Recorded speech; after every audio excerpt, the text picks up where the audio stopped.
शक जा रहा है अवैध तरीके से भारत की सीमा में प्रवेश किया। अब यूपी एटीएस ने हिरासत में लिया है। क्या कुछ अपडेट मिल रही फिलहाल?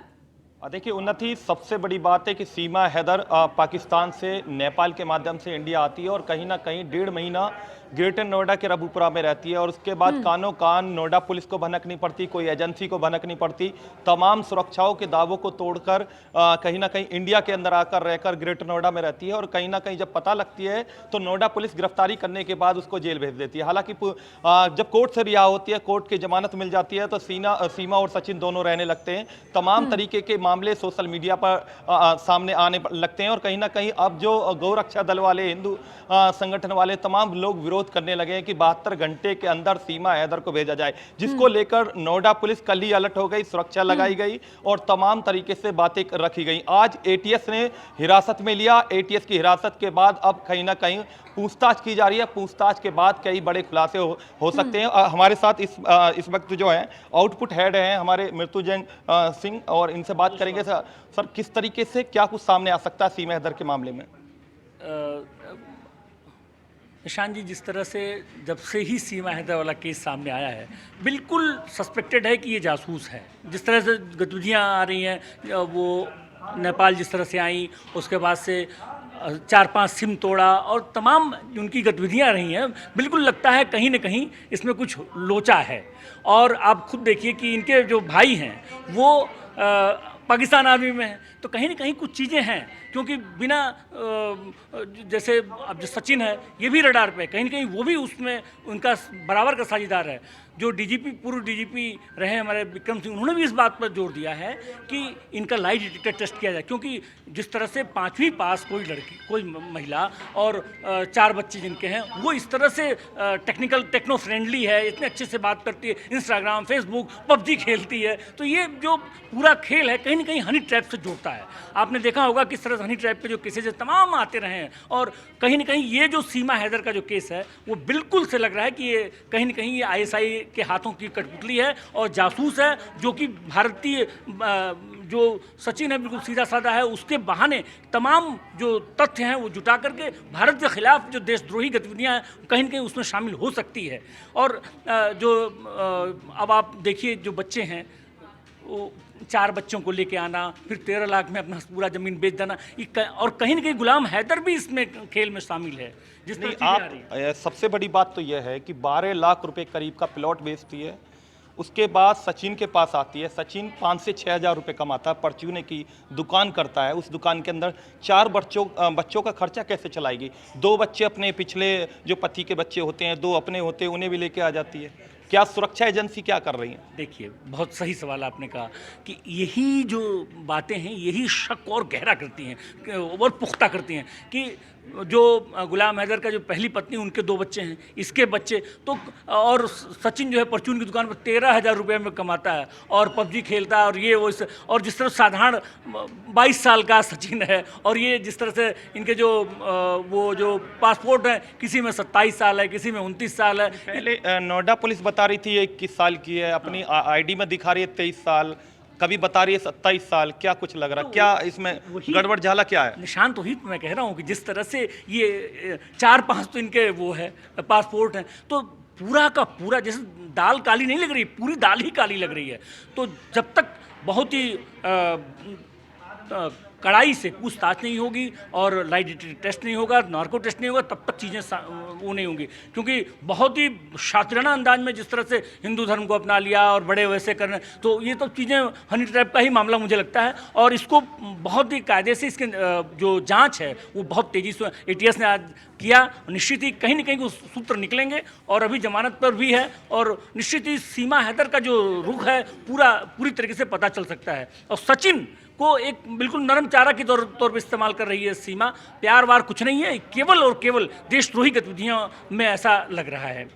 नैना हमारी सहयोगी हमारे साथ है। नैना, जिस तरीके से देखा जाए तमाम तरीके से सीमा हैदर सुर्खियों में है, सोशल मीडिया पर छा रही है। सीमा हैदर कहती है नागरिकता मिल जाएगी तो मैं सलमान खान के साथ काम करूंगी, सनी देओल के साथ काम करूंगी।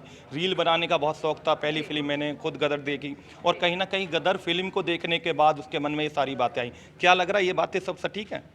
देखिए, जैसे कि मृत्युंजय सर ने कहा कि दाल में कुछ काला नहीं है, यहाँ पूरी दाल ही काली है। तो ये कोई छोटा सा एक आध दिन वाला प्लान नहीं है, बहुत पुराना प्लान चलता आ रहा है और एक बहुत बड़ी साजिश के बाद उन्होंने किया। एक दूसरा, मुझे अगर मैं देखूँ कि उनको बॉलीवुड में जाने का शौक था इसलिए उन्होंने ऐसा किया, तो मुझे ऐसा लगता है कि इस वाक्य से जो उन्हें टीआरपी मिल रही है तो वो उन्हें अच्छी लग रही है कहीं ना कहीं, क्योंकि उन्हें टीआरपी में रहने का शुरू से ही शौक था, डांस करने का। अब वो बॉलीवुड में तो आ नहीं सकती थी, उन्होंने गदर देखी और उन्हें पता थी कि वो यहाँ पे अगर आती हैं और मीडिया का एक चेहरा अगर बन जाती है तो सोशल मीडिया पर इंडिया में सोशल मीडिया पर एक बार कोई चीज़ हाइप पे चली जाए तो वो कम से कम महीनों तक चलती है। तो हो सकता है कि उनका कहीं ना कहीं ये भी हो कि मैं सोशल मीडिया पे बहुत फेमस हो रही हूँ तो उनको करने में, क्योंकि आपने देखा होगा उनसे जब बात करी जाती है ना तो वो बिल्कुल भी ऐसे सहमती नहीं है, डरती नहीं है, अपने आप को छुपाती नहीं है, चेहरा भी नहीं छुपाती हैं। वो एकदम खुलेआम बात करती हैं, अपने आप को पूरा रेडी वेडी करके रखती है, तैयार होकर रखती है और फिर वो बात करती हैं। रही बात सचिन के साथ उनके रिश्ते की, मुझे नहीं लगता कि ये प्यार है, क्योंकि इस तरीके का प्यार ये तो पागलपन हुआ।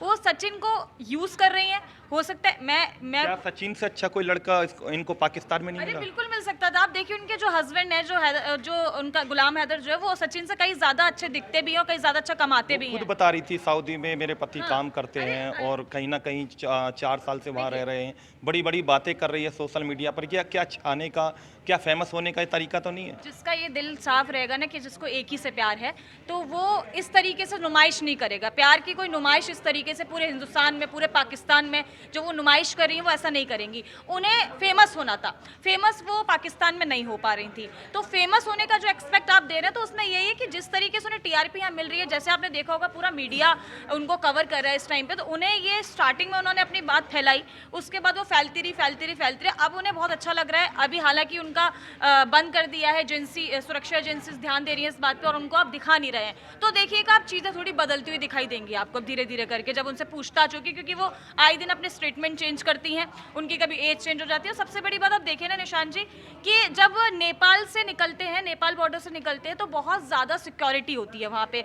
वो लोग साइन वाइन कराते हैं, कैमरे में फोटो लेते हैं, उसके बाद बहुत एक सिक्योरिटी लेवल बहुत अलग है वहाँ पे। उसके बाद भी वो इतना ईजिली नेपाल के रास्ते इंडिया आ गई और कुछ उसका पता नहीं है। उसका आधार कार्ड भी अगर हम देखेंगे तो एज दूसरी है उसमें। वो अकेली नहीं आई, 4 बच्चे साथ लेकर आई है, कैसे आ गई? सबसे बड़ी बात तो यह है कौन सपोर्ट कर रहा था इसके पीछे।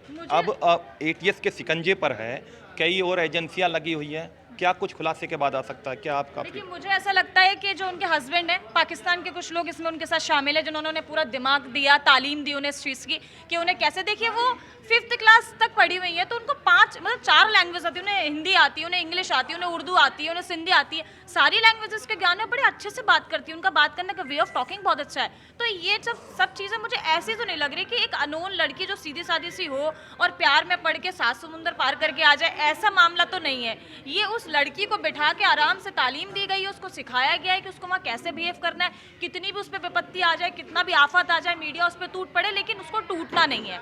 तो अब सर अब क्या खुलासे में क्या आ सकता है, क्योंकि एजेंसियां अब कहीं ना कहीं शिकंजे पर हैं और एटीएस पूछताछ कर रही है।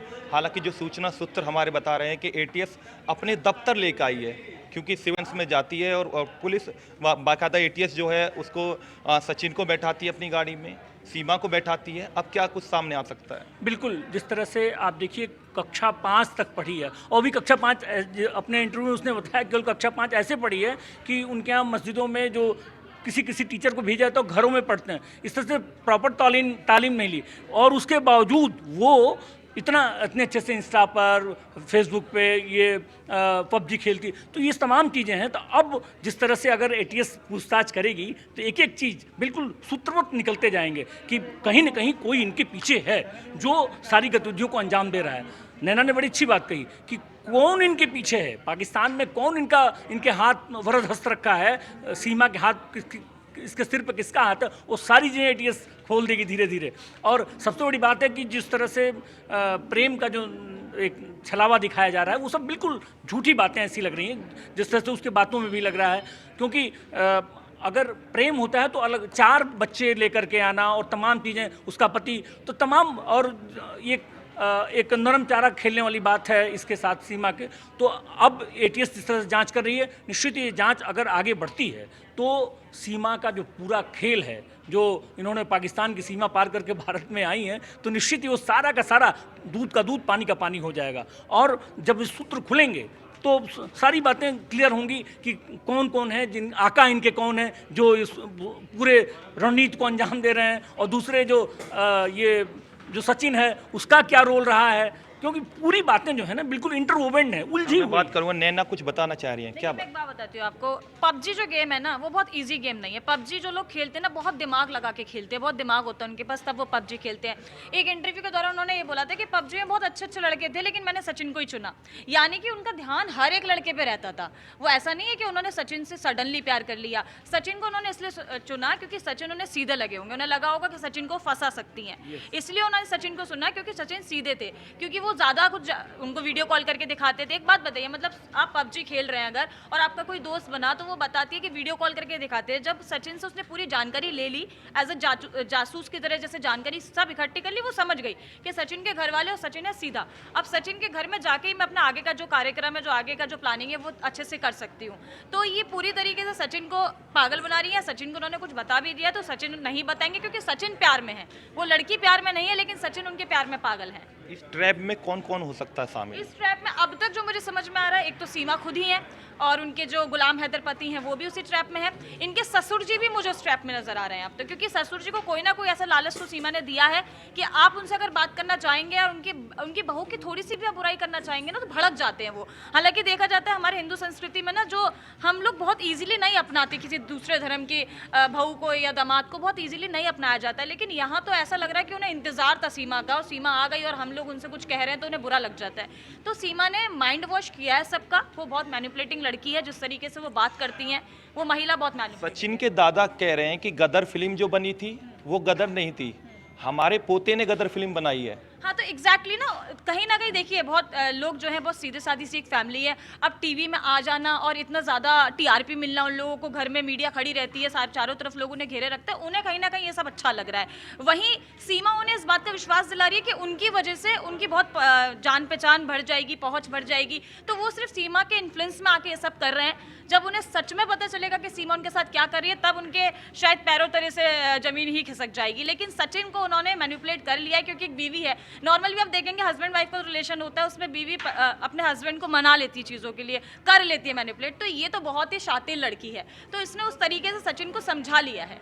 अब देखिए कहीं ना कहीं बड़े खुलासे होंगे एटीएस के शिकंजे पर है, और एटीएस के शिकंजे के बाद क्या कुछ सामने आता है, क्योंकि पूछताछ होगी। हालांकि पूछताछ में सारे बिंदुओं रखे जाएंगे, सीमा से अलग बातचीत की जाएगी, एटीएस अलग पूछताछ करेगी, हैदर से कहीं ना कहीं, और उसके बाद उसके पति से भी हालांकि जो एजेंसियां वो पूछताछ करेंगी, जो सचिन है उससे भी पूछताछ की जाएगी। और जानकारी ये भी लगी है कि जो सीमा का जो सगा भाई है वो कहीं ना कहीं पाकिस्तानी आर्मी में है। और उसके बाद सीमा आई क्यों, इंडिया क्यों आई, आने का कारण क्या रहा, या पबजी वाला प्यार जो कहीं ना कहीं सच्चा होगा या फिर झूठा निकलेगा, या इसके पीछे का कितना बड़ा एक षड्यंत्र है, वो सबसे बड़ी बात है कि एजेंसियों की पूछताछ के बाद क्या कुछ खुलासा होता है उन्नति, ये देखने वाली बात है। बिल्कुल, देखिए पाकिस्तानी भाभी कहीं पाकिस्तान की फितरत लेकर तो नहीं आई है, ये अब बड़ा सवाल है, और इसी को खंगालने में लगातार जांच एजेंसियां जुटी हुई हैं। ठीक है, बहुत शुक्रिया निशांत आपका तमाम जानकारी के लिए। यार एक छोटे से ब्रेक के लिए, जल्द हाजिर होते हैं, आप बने रहिए न्यूज़ 1 इंडिया।